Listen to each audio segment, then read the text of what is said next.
Again, okay, thank you, JM, for that presentation. So you are prepared with that presentation, and you have spoken eloquently. Uh, okay, let me discuss your topic point by point. Can you again show in the?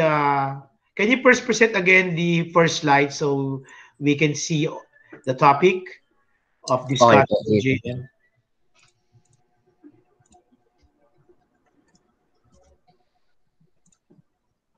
You may share your screen, JM. Can it be seen po? Yeah, it's not. Oh, it's about to. Which Okay, slide? it's. I can see it now. Okay, the first slide only. The first slide. Okay. This one? Yes, yes, sir.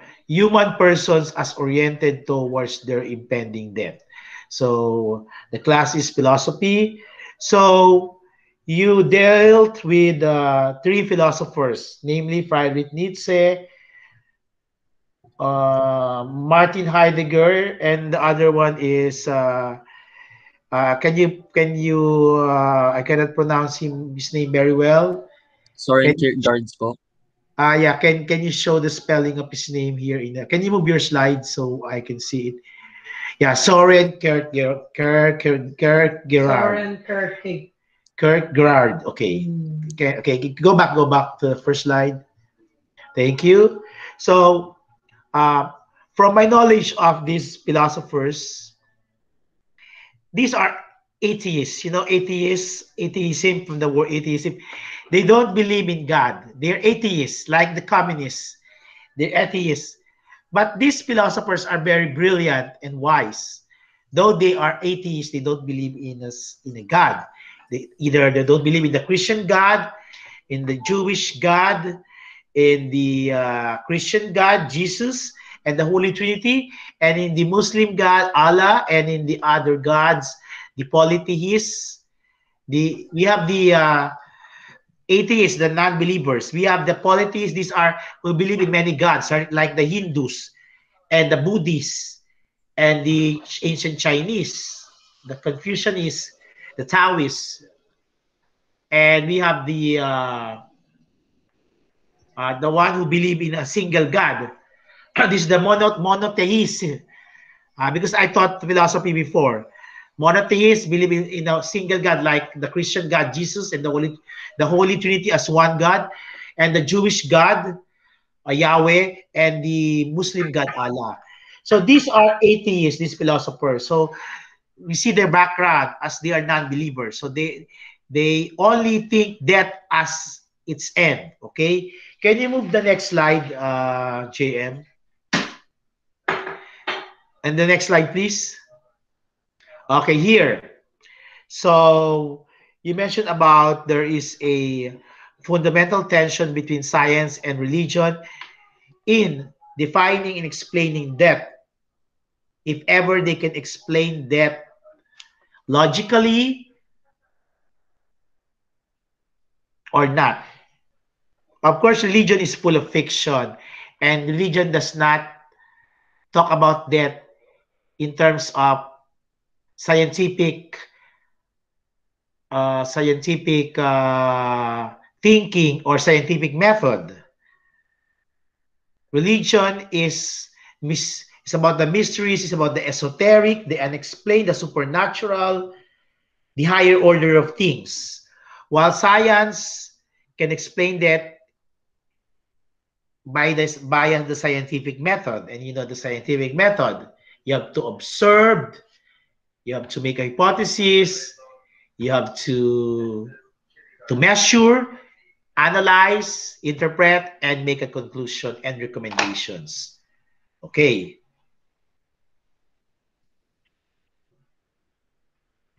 This science that definitely states that death is just the end of life, though it is lacking because science thinks that life, when a man dies, it doesn't end. If he has an offspring biologically, the genes will will be inherited by the offspring. The traits, the phenotypic, the physical, and the genotypic, meaning the biological and physiological traits. So it goes, the human race will persevere. Okay, so the DNA, the genes is there, but of course, the name, the specific man, like Juan or Juana, ends, of course. And Nietzsche, based on Nietzsche, because Nietzsche is his philosophy is about nihilism. Nihilism means nothingness.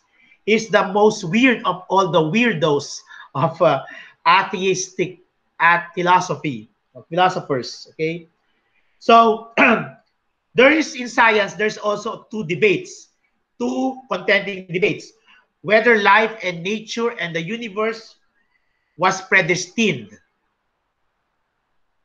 by a god or by an intelligent being, all-knowing, all-powerful, and always present, omniscient, all-knowing, omnipresent, always present, anywhere, anytime, and omnipotent, all-powerful. That is the first debate, predestination, or what Nietzsche believed, what Friedrich Nietzsche believed, is the life form in this universe and in this planet, the only living planet, planet Earth, which has humans, and we cannot see anywhere in our universe or in our galaxy alone or in our solar system, because the galaxy of the Milky Way is too big. The solar system, which we have a sun, a solar system, the center of it has the sun, which is our sun. That it was created, the second debate, it was created by randomness. It was by accident. According to Stephen Hawking, this Goldilocks paradox, that the earth was formed and human life was right, because we are on the alignment between the asteroid belt and between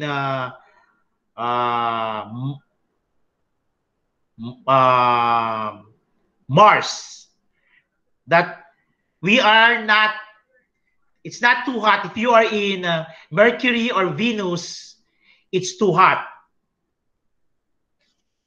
But if you are here in after Mars and Earth, you are after the asteroid belt, we are in the Saturn and Jupiter, that's too cold. So that's the Goldilocks paradox.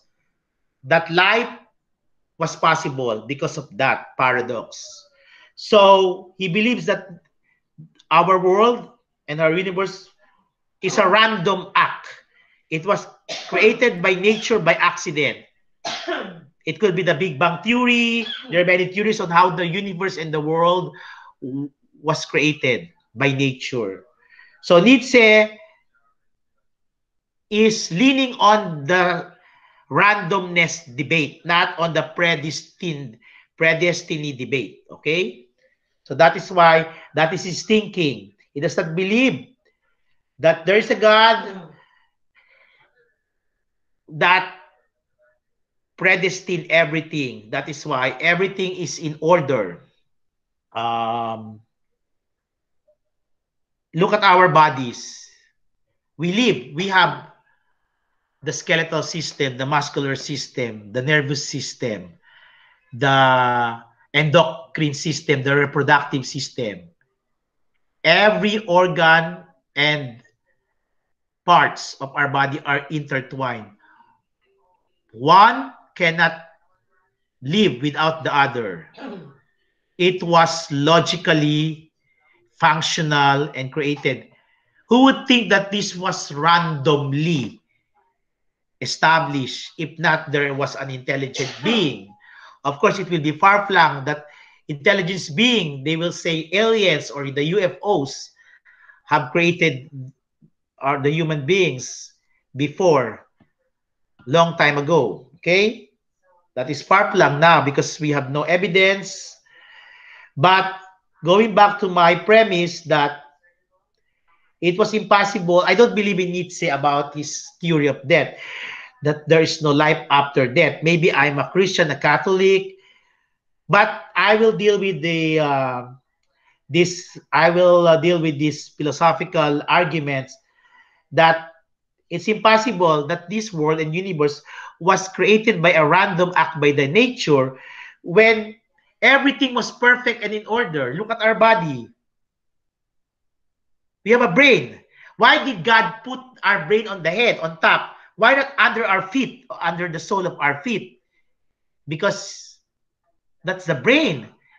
And why is the brain is protected by the hardest part of our skull, our head? Because the brain is reason. It is the higher order of our being. It is the highest organ. Isn't it that random or it was predestined? Without the brain, why do we need the our nerves and the blood that flows our veins?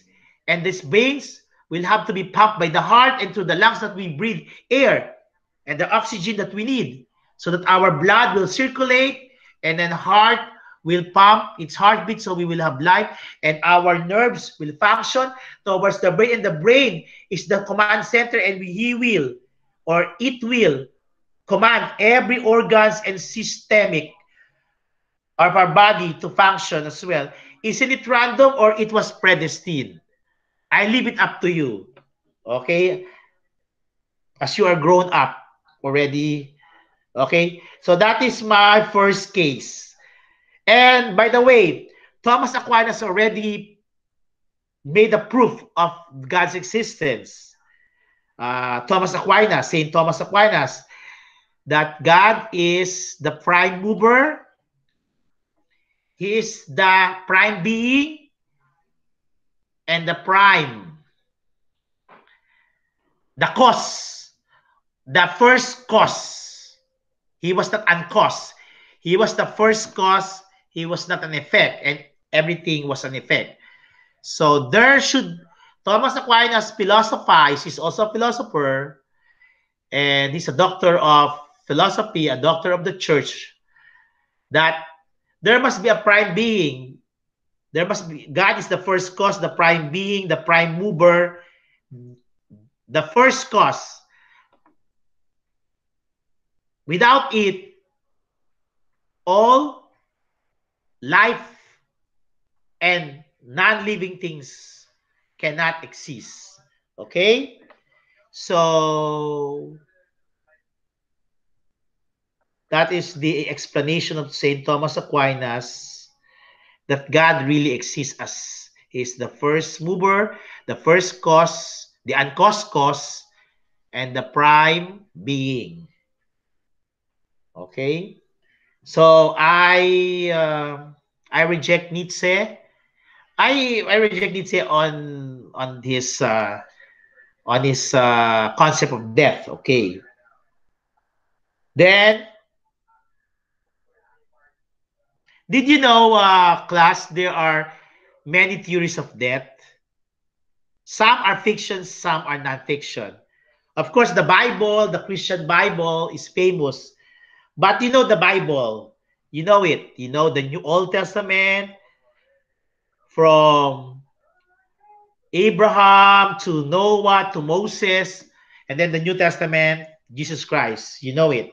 And the revelation of Saint John. We will not talk about it. We will talk what is not popular and famous, what is not in the mainstream. Do you know there are theories of death? One is the near-death experience. Many people have witnessed this near-death experience, and there are two best-selling books about this. You can write this down. I read this first book, Embraced by the Light. Embraced by the Light by Betty J. Eady. Eady is spelled as E-A-D-I-E. Eady, Betty. So she was in a comatose in the hospital. She saw a light. She followed the tunnel. At the end of the tunnel was the light. She saw her body. She left her body. It means that she has a soul. There's a spirit. She left her body like a transcendental, they say the astral. There are many mysteries about this in science and fiction about astral projection. So she followed the end of the light, at the end of the tunnel, the light, and then she was brought to many levels of dimensions. I cannot deal with accurately because I read it years ago when I was in college, I think. That was 20 years ago, maybe, or 15 years ago to 20 years ago. So she went to something that is happy and beautiful, like paradise.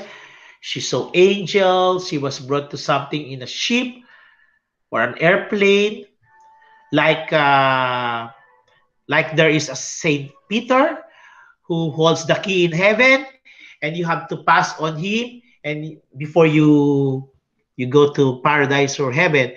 So she went there.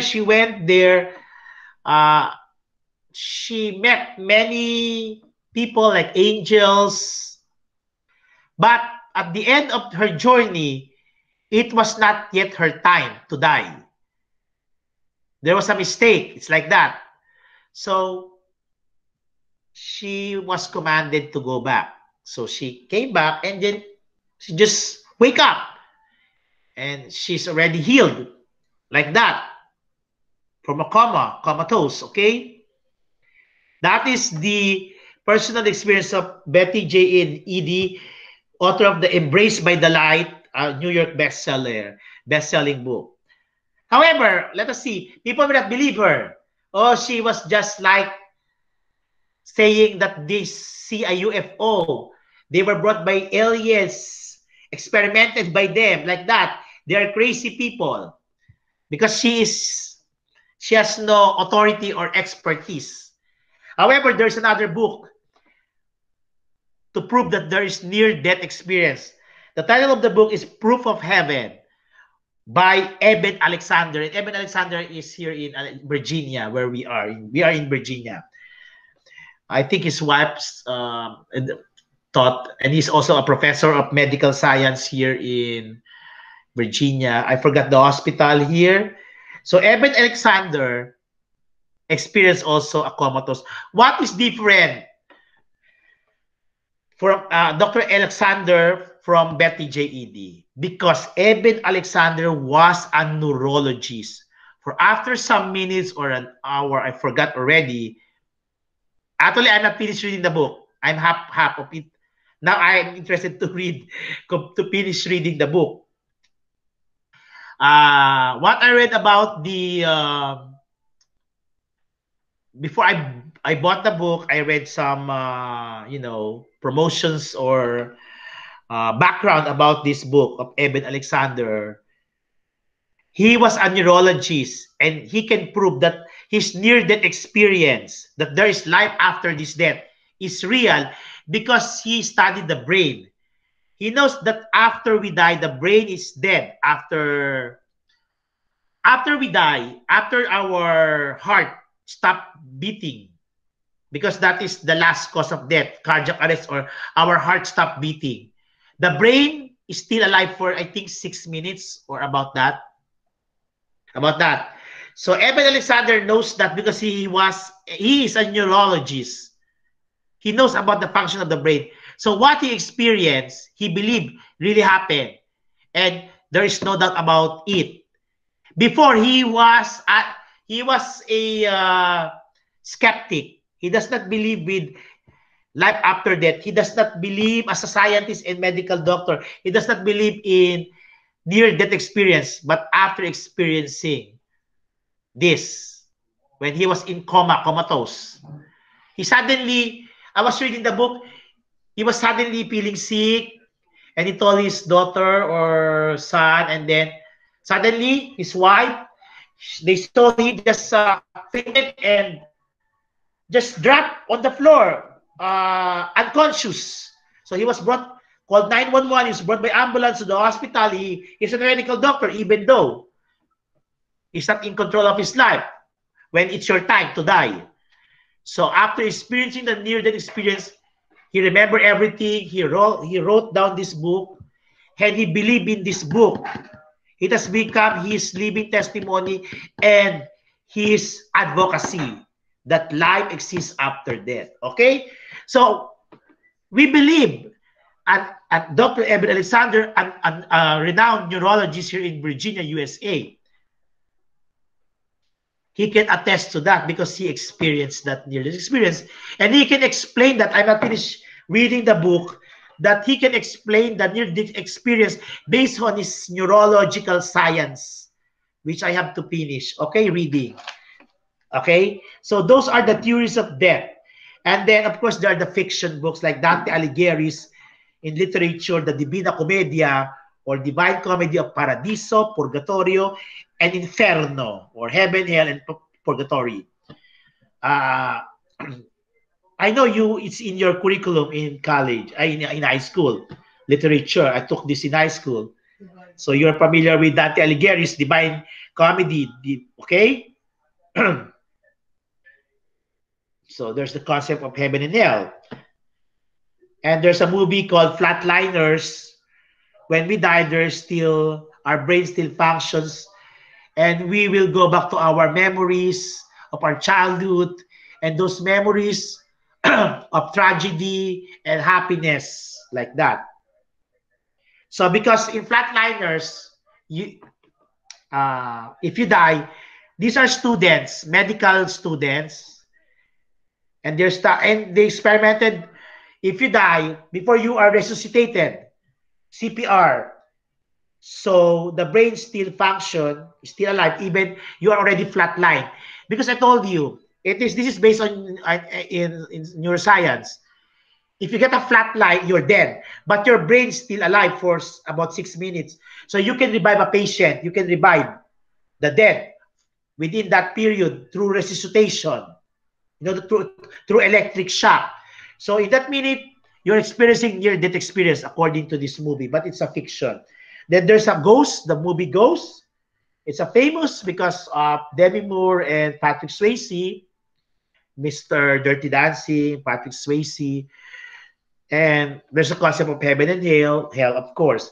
And then, of course, Dan Brown's The Lost Symbol. Dan Brown, the author of, the famous author of Dan Brown of Da Vinci Code, So he has a book, his third book after Da Vinci Code and Angels and Demons, The Lost Symbol, wherein he died.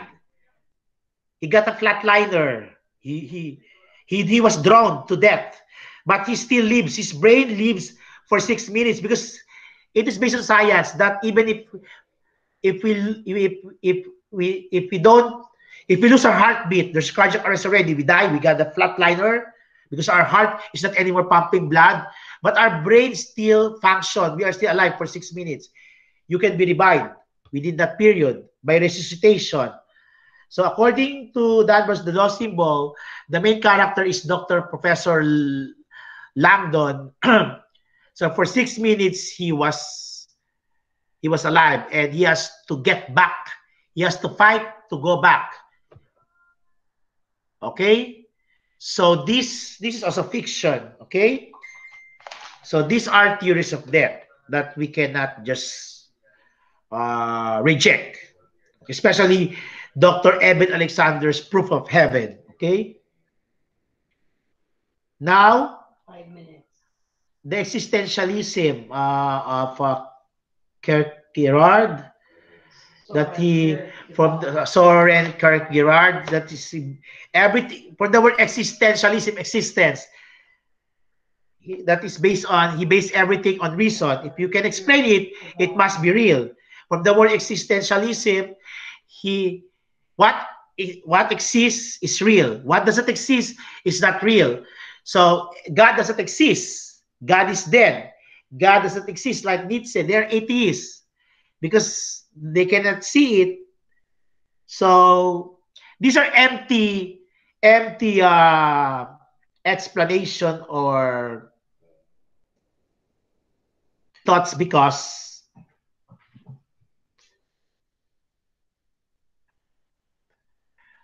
there is faith, there is mystery. Even if we don't see, we believe. Like these are the concepts of the unmeasurable concept, like God. We can only measure what we can measure exists, but there are those that exist that we cannot measure, like God, like our faith that we can pass the test. That's why our faith that we can have a good life. We can have we can finish college and we can reach our dreams and ambition. So these are two things: those that exist that can be measured, and those that exist that are unmeasurable. Okay. So I again strike out this existentialism on the concept of death, of course. I'm not rejecting these wise and brilliant philosophers, all their thoughts, but on the concept of death. And lastly, Heidegger. And Heidegger is simple. We are humans, we die, we are born, and we will die as humans, It's like it's only functional and monotonous. That there's no purpose of living because we are born and we will die. That's it. I think Heidegger has a boring life because life for him has no purpose at all. Okay? So with those with those things I explained, I hope I gave a clear understanding of the concept of death. Okay? If you have questions, Dr. Manso, will I entertain questions? Just how many minutes? Just 5 minutes of open forum. Do you have questions about this topic? Or it was clear to you, or you want to share your thoughts, or do you have some experience, near-death experience? Okay, I'll give you the floor. You just raise your hand. Or Go ahead, you may react and question Dr. Muka should you have questions.